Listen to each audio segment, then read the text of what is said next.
Chers auditeurs de Radio Taïwan International, Jean-Yves Heurtebise, maître de conférence à l'Université catholique Fulun à Taïwan, va vous présenter l'émission Géopolitique en Asie. Chers auditeurs de Radio Taïwan International, bonjour pour ce nouveau podcast de notre émission Géopolitique en Asie. Nous allons parler d'un pays et des différents acteurs qui se mobilisent autour de celui-ci. C'est un pays qui est au cœur de notre région, qui même s'il n'est pas forcément remarquable par sa taille ou par sa population, ni même véritablement par son économie, est en réalité un carrefour crucial de toutes les tensions géopolitiques qui, à la fois, croisent les problématiques de l'Indo-Pacifique et celles des routes de la soie chinoise, des routes de la soie maritime. Ce pays dont nous allons parler, qui est lié à deux événements de relations internationales qui montrent finalement son ancrage, sa nécessité géopolitique, c'est le Sri Lanka. Le Sri Lanka, avant ancienne domination Ceylan, est un pays qui a une histoire extrêmement riche, qui a eu différents royaumes qui ont gouverné, qui a été colonisé, occupé par différents aussi pays, et qui aujourd'hui se trouve un peu à la croisée des chemins entre l'influence de l'Inde et celle de la Chine.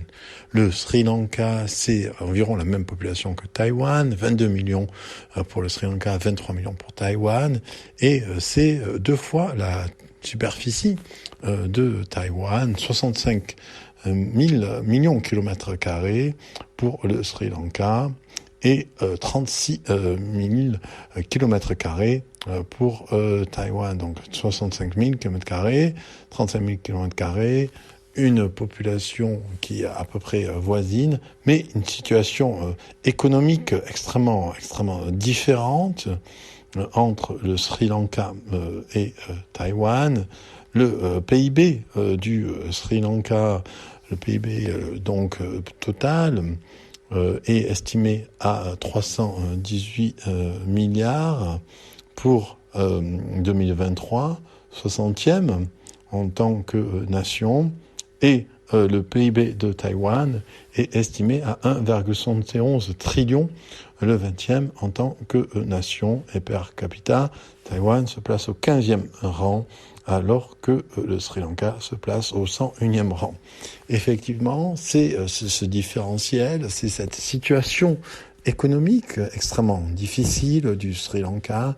Le Sri Lanka, à partir de la fin des années 92, des années 90, se trouve dans être le premier pays asiatique à faire défaut sur sa dette, plus de 50 milliards de dettes extérieures liées à des investissements extérieurs, liées à des prêts de puissance extérieure, et ce qui a défrayé la chronique il y a quelques années, c'est le cas particulier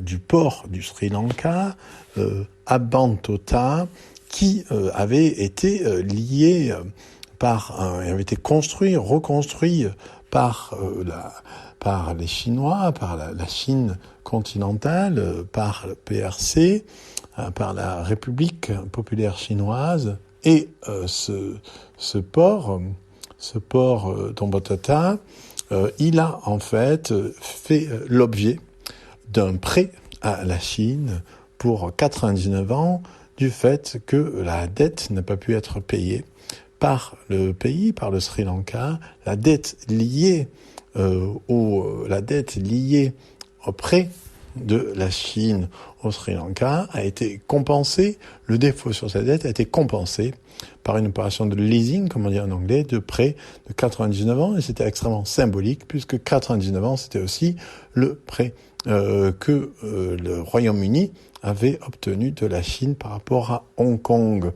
Donc l'économie de Sri Lanka est extrêmement dépendante des aides et des prêts extérieurs. Le Sri Lanka est maintenant lié dans un processus de renégociation de dette avec le FMI, et en fait, l'un des principaux bailleurs de fonds du Sri Lanka aujourd'hui, c'est le Japon. même si la Chine fait partie de 10% des pays de la dette, mais c'est pas finalement le pays auquel le Sri Lanka est le plus endetté, envers lequel le Sri Lanka est le plus endetté. Et c'est d'ailleurs la première chose dont nous allons parler. La première chose dont nous allons parler, c'est la visite du ministre des Affaires japonais, Hayashi Yoshimasa, qui en fait a effectué un tour de 6 pays qui sont liés finalement à la stratégie indo-pacifique du Japon et à sa projection vers l'international. Et donc ces pays qui a visité le ministre des Affaires étrangères japonais, Hayashi Yoshimasa, c'est donc l'Inde, le Sri Lanka, les Maldives, l'Afrique du Sud, l'Ouganda et l'Éthiopie. On voit ici, dans ce rapport entre ces 6 pays, en fait, toute une carte, qui est la carte géostratégique, qui, en fait, est assez proche des lignes qui sont celles du trajet de ce qu'on appelait aussi les routes de la soie maritime chinoise. Ces routes de la soie maritime chinoise, en fait, donc elles vont le long de la côte chinoise, passent par Hanoï, Jakarta, Singapour, Kuala Lumpur, passent le détroit de Malacca, crucial, et donc Colombo au Sri Lanka, et ensuite va vers l'Inde à travers Malé, donc la capitale des Maldives, et ensuite l'Afrique, Mombasa, Djibouti. Donc, on voit que les routes maritimes de la soie, un des points forts des routes maritimes de la soie, c'est le Sri Lanka, et aussi donc les Maldives. Et donc, c'est intéressant de voir que le Premier ministre japonais, 28-29, il s'est arrêté au Sri Lanka, et il est allé aussi aux Maldives le 30 juillet. Et donc, pour revenir sur le Sri Lanka, il y a un partenariat très fort économique entre le Japon et le Sri Lanka. Et pourquoi ? Parce que, comme on l'a dit, donc le Japon est un des bailleurs de fonds principaux. Et en avril, le Japon, la France et l'Inde ont créé une plateforme commune permettant au pays de restructurer sa dette. Restructurer la dette du Sri Lanka. Et ce qui est notable, c'est que la Chine ne fait pas partie de ce comité. La Chine, en mars, a donné 2 ans de plus au pays pour payer sa dette. 2 ans de plus, c'est donc une sorte de moratoire sur la dette qui, en fait, ne résout pas le problème de fond de celle-ci. Et donc, on voit qu'à travers ce jeu, en fait, finalement, des bailleurs de fonds du Sri Lanka, ce qui se révèle, c'est à la fois, la précarité économique du pays, mais aussi son importance géostratégique sur les lignes maritimes qui relient finalement l'Asie à l'Afrique, au Moyen-Orient et à l'Europe.